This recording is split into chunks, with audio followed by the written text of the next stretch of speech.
Assalamualaikum warahmatullahi wabarakatuh. Perkenalkan, nama saya Ramaisa Ramdhani dari kelas 12 TP4. Ingin membacakan sejarah penjajahan di Indonesia. Indonesia dijajah dimulai dari Portugis saat pertama tiba di Malaka pada tahun 1509. Di saat itu Portugis menguasai Malaka berhasil pada tanggal 10 Agustus 1511 dan dalam pimpinan Alfonso de Albuquerque. Setelah menguasai area Malaka, penjajahan di Portugis yang ingin menguasai Indonesia ke Ternate dan Madura. Untuk bangsa Indonesia melakukan berbagai perlawanan terhadap Portugis. Salah satu perlawanan yang menonjol adalah dari Fatahillah, berasal dari Demak dan berhasil merebut Sunda Kelapa dari Portugis. Sebelum Indonesia merdeka, secara singkat, pada saat penjajahan Portugis berakhir pada tahun 1602 setelah Indonesia dimasuki oleh Belanda.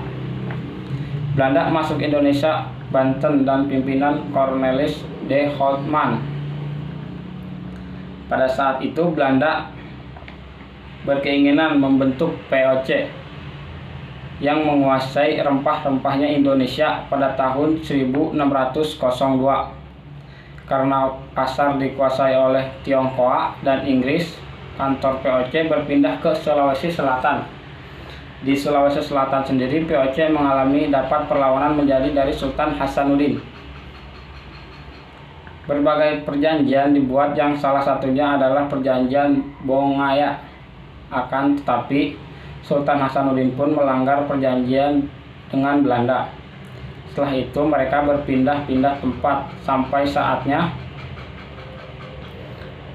di Yogyakarta VOC mendatangi perjanjian Giyanti yang isinya Belanda mengakui Mangkubumi sebagai Sultan Hamengku Buwono yang pertama.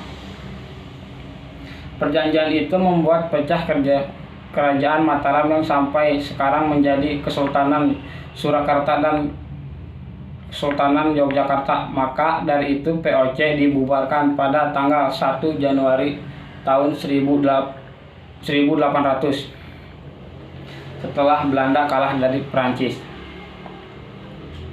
Pada masa itu, usai VOC dibubarkan, penjajahan Belanda tidak berhenti sampai saat itu saja. Belanda sendiri menunjukkan Herman William Dens sebagai Gubernur Jenderal Hindia Belanda. Pada masanya, masyarakat Indonesia dipaksa untuk kerja membuat jalan dan dari Anyer ke Penarukan. Masa ia juga tidak lama diganti oleh Johannes van den Bosch.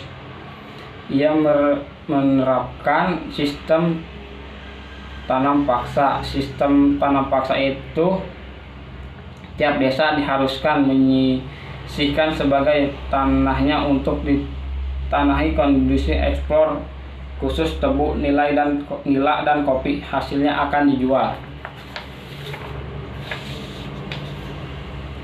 kepada pemerintahan kolonial, dan harga yang sudah dipastikan sebelumnya sebanyak 20% dan hasil panen diserahkan kepada pemerintahan kolonial. Belanda menguasai Indonesia selama 350 tahun. Pemerintahan Belanda di Indonesia diganti oleh Jepang. Pada saat Belanda menyerang, mereka menyerang tanpa syarat kepada Jepang dengan melakukan perjanjian Kalijati pada tanggal 8 Maret 1942.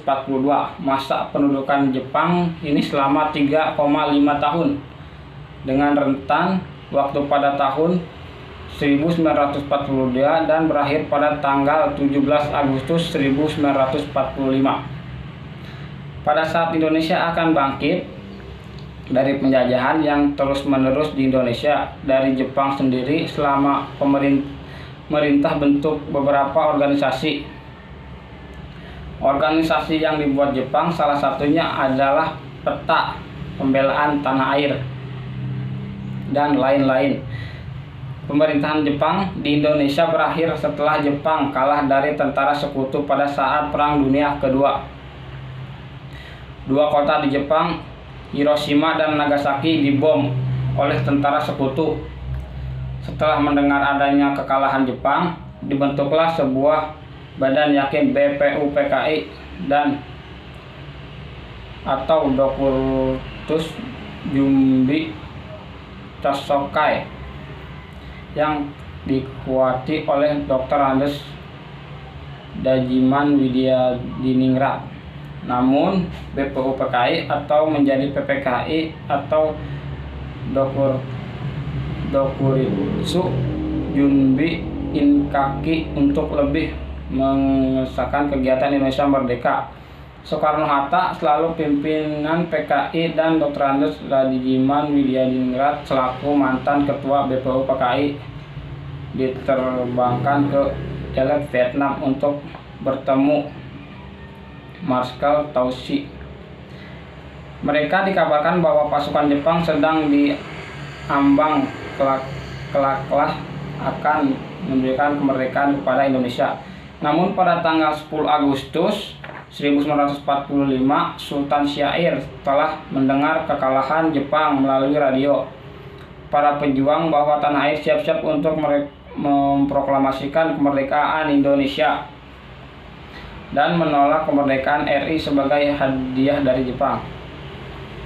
Setelah Soekarno dan Rajiman pulang ke Indonesia, Sultan Syair mendadak agar cepat dilakukan proklamasi kemerdekaan. Soekarno belum yakin Jepang telah menyerah, dan Hatta menjelaskan bahwa Syair tidak berhak memproklamasikan karena akan menjadi bagian penting hak PPKI. Setelah mendengar kekalahan Jepang pada tanggal 14 Agustus 1945, golongan muda mendesak agar golongan tua cepat melakukan proklamasi kemerdekaan. Namun golongan tua tidak ingin berburu-buru. Mereka tidak mau pertemuan darah di Indonesia terjadi. Soekarno-Hatta dan Ahmad Soedarjo mendatangi rumah Laksana Maeda menceritakan tentang kemerdekaan RI. Pada hari sekitar jam 10 pagi pada tanggal 16 Agustus 1945, Soekarno tidak muncul, jadi tidak bisa dilaksanakan proklamasi. Peserta rapat sendiri tidak tahu atas terjadinya peristiwa yang pemimpinan merdeka, yaitu peristiwa Rengas Dengklok adalah peristiwa penculikan terhadap Soekarno dan Hatta oleh golongan muda untuk mempercepat pelaksanaan proklamasi.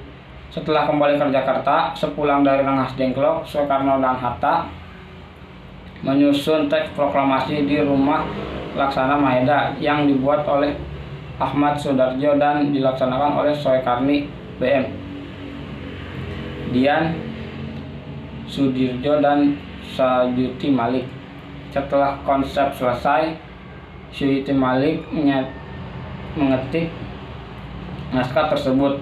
Teks tersebut akhirnya dibacakan pada hari Jumat tanggal 17 Agustus 1945.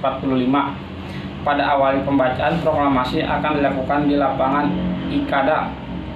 Namun berhubung alasan keamanan, pindahlah ke Jalan Penggagasan Timur nomor 56, kediaman Soekarno.